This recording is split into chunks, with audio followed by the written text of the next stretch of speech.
Selamat menunaikan ibadah sholat maghrib saudara bagi Anda yang berada di wilayah DKI Jakarta dan sekitarnya. Kami lanjutkan kembali Sapa Indonesia malam hari ini dengan informasi dari Lembaga Survei Indonesia atau LSI yang merilis hasil survei terbaru terkait elektabilitas atau tingkat keterpilihan bakal capres di pemilu 2024. Survei ini menghitung elektabilitas jika Pilpres diikuti 3 nama, yakni Prabowo Subianto, Ganjar Pranowo, dan Anies Baswedan. Menurut hasil survei LSI, jika Pilpres diikuti 3 calon itu, maka elektabilitas Prabowo Subianto adalah 35,8% di posisi pertama, kemudian elektabilitas Ganjar Pranowo 32,2% dan Anies Baswedan 21,4%. Kita kerucutkan menjadi 3, ini yang selalu disinggung oleh Bang Andre. Prabowo sementara unggul 3,6%, 2,6%. Ya. 3,6%. Ya, selisihnya 3,6%. Udah cukup bagus, tapi belum mencapai 2 kali margin of error, Bang Andre. Belum sampai 6%. Jadi secara absolut unggul, tapi secara statistik sama. Bagaimana membaca hasil survei terbaru LSI? Kita akan analisis bersama peneliti LSI Yoske Nawas dan pengamat politik yang juga Direktur Eksekutif Indonesia Presidential Studies Nyarwi Ahmad. Selamat sore semuanya. Selamat sore, Mas Cindy. Mas Yos, soal elektabilitas Capres 2024 ini, apa yang berbeda dari hasil survei sebelumnya? Sebenarnya secara umum belum ada perubahan peta politik yang signifikan, Mbak Cindy, dalam soal Pilpres dan Pileg. Pak Prabowo unggul dari Pak Ganjar Pranowo, meski seperti disebutkan oleh Mas Jayadi sebelumnya, kita harus hati-hati menerjemahkannya karena keunggulannya dalam simulasi 3 nama belum lewat dari 2 kali margin of error. Tapi yang lain adalah yang harus digarisbawahi, selain kecenderungan dukungan terhadap Pak Prabowo yang naik dari survei bulan April dari 30,3% menjadi 35,8%, Pak Ganjar juga mulai rebound nih posisinya dan sekarang ada di 32,2% di bulan Juli 2023, dan tren dukungan terhadap Pak Anies itu cenderung stagnan, bahkan agak sedikit menurun dari 25% ke sekarang 21,4%. Begitu, Mbak Cindy. Apa yang menyebabkan Prabowo meraih suara tertinggi dengan 35%? Bagaimana dengan Ganjar dan Anies? Ya, saya kira ada 3 faktor utama yang menyebabkan dukungan terhadap Pak Prabowo bulan Juli ini mencapai angka di sekitar 35%. Yang pertama, endorsement Pak Jokowi, Presiden Jokowi yang memang secara formal dan itu sudah disebutkan mendukung Pak Ganjar, cuman ada signal-signal yang ditangkap bahwa Pak Jokowi juga masih merestui pencalonan Pak Prabowo. Yang kedua yang harus digarisbawahi adalah gaya kampanye Pak Prabowo yang kalau kita perhatikan berubah beberapa bulan terakhir, dan bahkan kalau dibandingkan 2019 sangat bertolak belakang seperti itu. Di beberapa kesempatan, misalkan Pak Prabowo keluar dengan gimmick menggunakan hoodie atau melontarkan candaan-candaan ringan di depan media, dan kemudian ada juga tim sosial media yang bekerja kencang gitu ya. Kalau kita lihat di Twitter, lihat di Instagram dan TikTok, itu juga mereplikasi pesan-pesan positif dan image positif yang coba diproyeksikan oleh Pak Prabowo. Dan yang mungkin satu hal yang penting juga adalah Pak Prabowo juga menunjukkan dirinya bahwa dia adalah seorang team player yang loyal pada Pak Jokowi, dan ini mungkin menarik minat sebagian pendukung Pak Jokowi, Presiden Jokowi, untuk mendukung Pak Prabowo. Meski harus diingat sebagian besar lagi masih ada mendukung Ganjar Pranowo. Dan yang harus dilihat juga adalah merosotnya elektabilitas Pak Ganjar pasca isu Piala Dunia U20 tempo hari masih belum recover sepenuhnya, dan kami menduga ada yang mengalihkan dukungannya kepada Pak Prabowo. Demikian, Mbak. Itu adalah Prabowo Subianto, dan bagaimana mutualisme dengan Ganjar Pranowo. Bagaimana dengan Anies Baswedan? Anda menyebut ini stagnan di sana. Ya, untuk dukungan terhadap Pak Anies Baswedan sendiri cenderung stagnan bahkan agak sedikit menurun dan ini berkorelasi dengan apresiasi publik terhadap pemerintahan Pak Jokowi. Jadi semakin Pak Jokowi dinilai positif oleh publik, oleh responden, ini mengakibatkan tergerusnya suara Pak Anies di survei seperti itu. Oke, baik. Mas Nyarwi, tadi di LSI juga sudah mengingatkan bahwa dari hasil survei ini secara mutlak, iya Prabowo unggul dibandingkan Ganjar Pranowo. Tapi secara statistik tidak, karena belum melewati 2 kali margin of error. Apa maknanya untuk Anda? Ya, saya setuju ya dengan argumen Bung Yus Konawas tadi ya. Walaupun kalau kita lihat ya trennya ya dari data tren, saya baca data reportnya LSI itu kan mengalami peningkatan yang kompetitif ya, artinya meningkatnya lumayan bagus lah. Kalau kita lihat juga di sini ya, Cindy ya, ada yang menarik ya, tingkat kepuasan Pak Jokowi yang meningkat itu juga ternyata diiringi dengan approval rating atau peningkatan elektabilitas Pak Prabowo juga. Tetapi harus diingat, tidak hanya dari margin of error tadi, belum melampaui 2 kali margin of error, itu kan makanya baru 35 ya, kalau plus minus gitu kan bisa 37 atau 38. Yeah. Jadi masih belum aman juga, kecuali misalnya salah satu kandidat itu 40% ke atas. Itu boleh dibilang katakanlah itu sudah leading gitu ya. Nah, jadi walaupun data survei ini menunjukkan tren Pak Prabowo meningkat cukup tajam, tapi menurut saya belum nyaman. Artinya peluang itu masih terbuka bagi yang lain, khususnya Pak Ganjar. Nah, yang kedua kita harus lihat, ini metodenya kan pakai RDD ya, kemudian pakai survei telepon.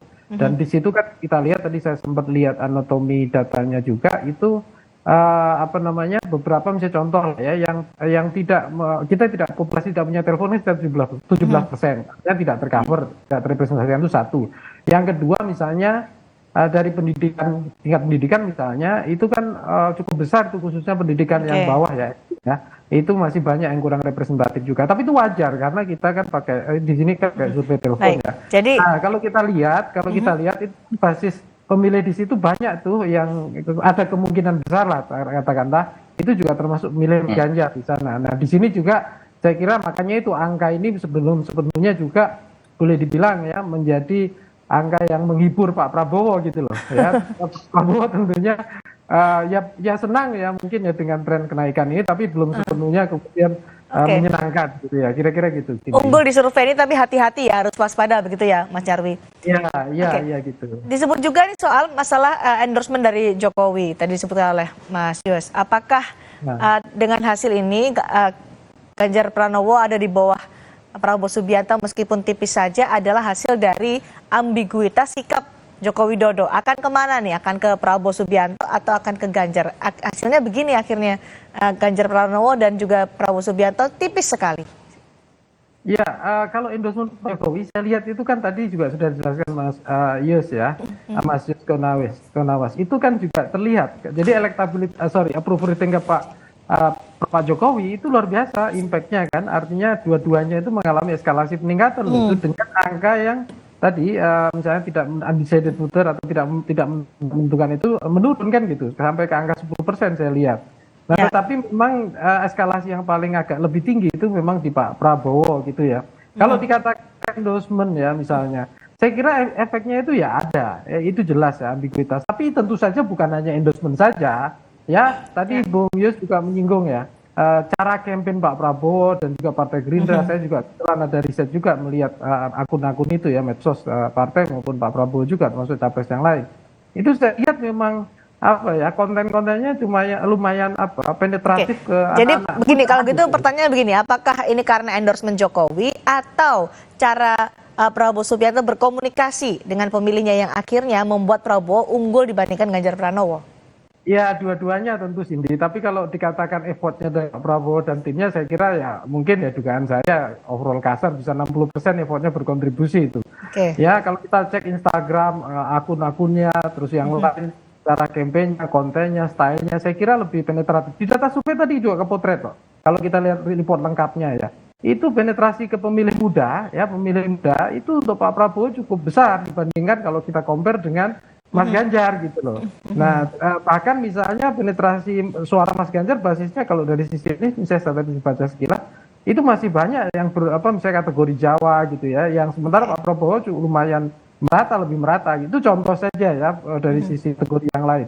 Artinya apa? Memang tidak hanya cukup dengan endorsement Pak Jokowi menurut saya, tapi juga effort atau usaha ya dari para capres ini itu juga dalam mendekat pemilih itu juga menjadi penentu gitu loh. Saya lihat memang ada kecenderungan Cindy, ini Pak Prabowo ini bukan hanya makin apa ya humanistik dalam mengapproach pemilih, tapi juga makin market oriented gitu loh, melihat kecenderungan apa yang dibaca oleh atau dirasakan oleh pemilih-pemilih dengan segmennya. Nah tentu saja kandidat yang lain saya kira. Ya. Tapi bicara soal komunikasi kan, Ganjar Pranowo juga di sosial media juga komunikasinya menyentuh berbagai kalangan lah, mulai dari generasi muda sampai baby boomers kalau bisa kita bilang. Anies Baswedan juga sangat aktif di sosial media. Iya. Tapi kalau kita compare secara substansi, saya kira juga ada beberapa ya. Kan begini, ada model pendekatan apakah top down ataukah bottom up. Artinya gini, sebenarnya contoh yang dirasakan masyarakat misalnya generasi Z Alpha gitu ya, misalnya soal isu konten yang ringan, ngomongin mental health, entertaining dan seterusnya. Nah saya kira kadang-kala isu-isu yang ringan itu juga menjadi daya tarik gitu ya, atau entertaining gitu. Nah saya lihat juga kandidat yang lain memang perlu ya. Kadang-kala kita nggak hanya bisa bicara hal yang makro besar ya, bicara ideologi Indonesia dan seterusnya. Nah, di sini juga perlu dikomunikasi. Memang perlu soal ini apa? Dan di sini saya kira juga sekarang ini kan pergantungan ke platform digital ini makin besar, ya. Jadi algoritmanya juga berjalan. Ada ini inovasi terus-menerus gitu. Ada efek gaya komunikasi Prabowo Subianto ya, sehingga hasilnya unggul dibandingkan Ganjar Pranowo di survei LSI. Mas Yus, soal head-to-head capres. Apa yang menarik dari temuan LSI dalam survei kali ini? Soal head-to-head capres, sebenarnya yang paling menarik adalah ada agak mengerucut kedua pasangan ya, ke Pak Prabowo dan Pak Ganjar gitu. Dan saat diadu melalui simulasi dua pasang nama, tiga pasang nama, Pak Ganjar dan Pak Prabowo itu ganti-gantian aja gitu, Mbak Cindy. Iya, dan Pak Anies memang masih ketinggalan di belakang. Cuman yang menarik adalah saat Pak Prabowo diadu dengan Pak Ganjar aja gitu, itu angkanya lumayan jauh antara Pak Prabowo dengan Pak Ganjar.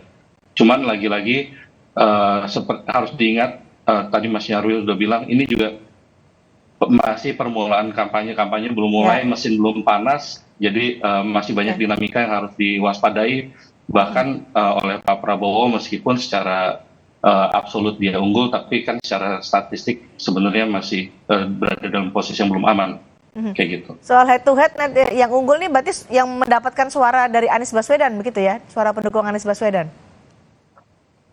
Suara pendukung dari mungkin suara Anies Baswedan stuck di angka sekitar 20%, Mbak. Cuman sisanya itu kan dapat dukungan dari mereka yang belum memilih sebelumnya, Mbak. Atau yang mengalihkan dukungan gitu, yang tadinya dari Pak Ganjar pindah ke Pak Prabowo, atau yang sebelumnya belum menentukan pilihan. Dan itu sampai saat ini pun masih ada di angka 2 digit tuh, di atas 10% yang masih belum menentukan pilihan. Dan itu masih membuka peluang buat semua kandidat sebenarnya saat ini. Memperebutkan mereka yang belum. Memperebutkan swing voters ini ya. Kalau soal cawapres nih, Mas Yus, nama Erick Thohir kan selalu di posisi teratas, termasuk juga di hasil survei LSI ya? Iya, yang menarik Pak Erick Thohir sekarang ada biasanya itu Pak Ridwan Kamil, cuman sekarang Pak Erick Thohir itu ada di angka di top 5-nya itu Pak Erick Thohir 14,3%, atau di simulasi 7 nama Pak Erick Thohir keluar dengan 21,2%, diikuti Pak Ridwan Kamil, Pak Mahfud, Mas Ahaye, Mas Sandi, dan ada juga Bu Kofifa dan Pak Erlangga gitu.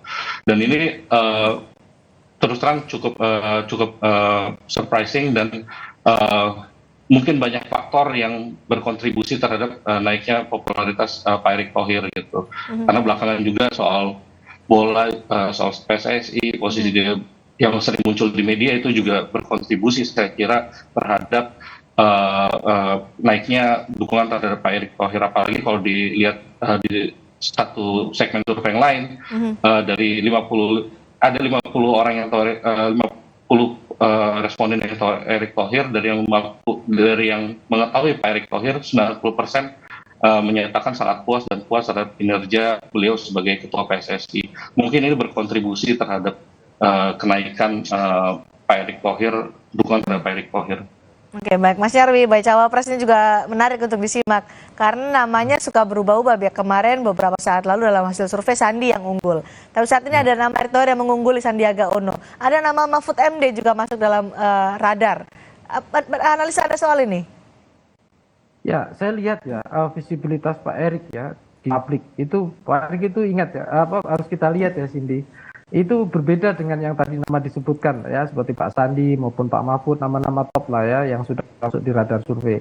Karena Pak Erick ini punya dua panggung sekaligus, kalau satu sebagai Menteri BUMN, yang kedua itu PSSI kan gitu. Saya kira dua panggung ini dua-duanya punya demand atau daya tarik luar biasa di mata publik, apalagi isu terkait misalnya sepak bola dan lain-lain. Nah, panggung ini menurut saya juga berpengaruh ya, walaupun tadi tingkat pengenalan misalnya ya, itu juga saya kira menjadi daya elevasi, semakin banyak dikenal tentu ada peluang ya untuk makin didukung misalnya gitu. Tetapi kan saya lihat Pak Erick ini juga stylenya juga saya kira juga acceptable ya di kalangan terutama anak muda dan seterusnya. Dan kita tahu secara demografi kan bahwa ke depan ini nantinya pemilih kita di usia 40 ke bawah itu kan 52, sekian atau 53% dari total pemilih, dan ini jumlah besar sekali. Dan Pak Erick juga aktif tuh di berbagai platform digital ya saya lihat, dan ini saya kira juga luar biasa ya dengan misalnya konten-konten yang disajikan cukup real ya, dari isu-isu yang populer, isu-isu sampai termasuk ada mahasiswa saya meneliti juga tentang Korea, itu Korean Wave misalnya, sama masuk berbagai isu itu ya begitu. Jadi saya kira variabilitas isu yang coba ada istilah isu ownership sebenarnya. Nah, ini Pak Erick saya lihat berusaha menjangkau dengan daya tarik isu ownership yang makin luas untuk jangkau pemilih yang makin lebar. Nah, ini saya kira cawapres yang lain juga mungkin perlu ya, namanya berkompetisi ya, perlu juga melihat juga apa yang bisa dilakukan untuk memperluas ya penetrasi potensi pasar yang bisa didapatkan ya menjelang Pilpres mendatang. Saya kira itu.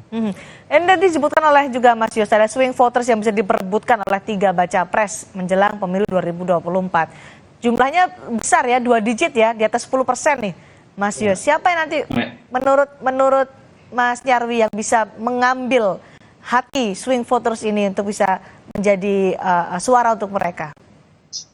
Ya, swing voter ini kan biasanya cukup banyak jenisnya ya. Ada yang mereka sangat rasional, ada yang emosional, juga ada yang demandnya sangat tinggi, ada yang sangat kritis, ada yang mungkin sampai ignoran ya. Ignoran itu tidak peduli sama sekali dengan pemilu, kira-kira gitu.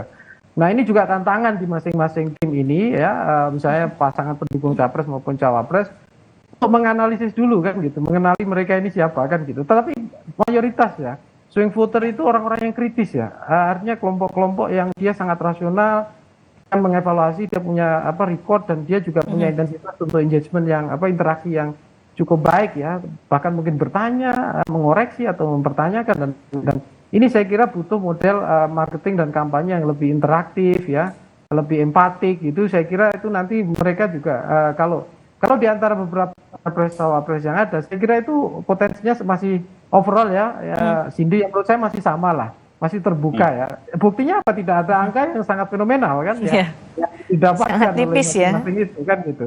Itu kira-kira. Baik, masih sangat dinamis bagaimana hasil survei dari LSI, dan sekitar 7 bulan lagi menuju pemilu 2024 semua bisa berubah. Terima kasih Mas Nyarwi, terima kasih Mas Yos sudah berbagi pandangan di Sapa Indonesia malam hari ini. Malam Mas Indi. Saudara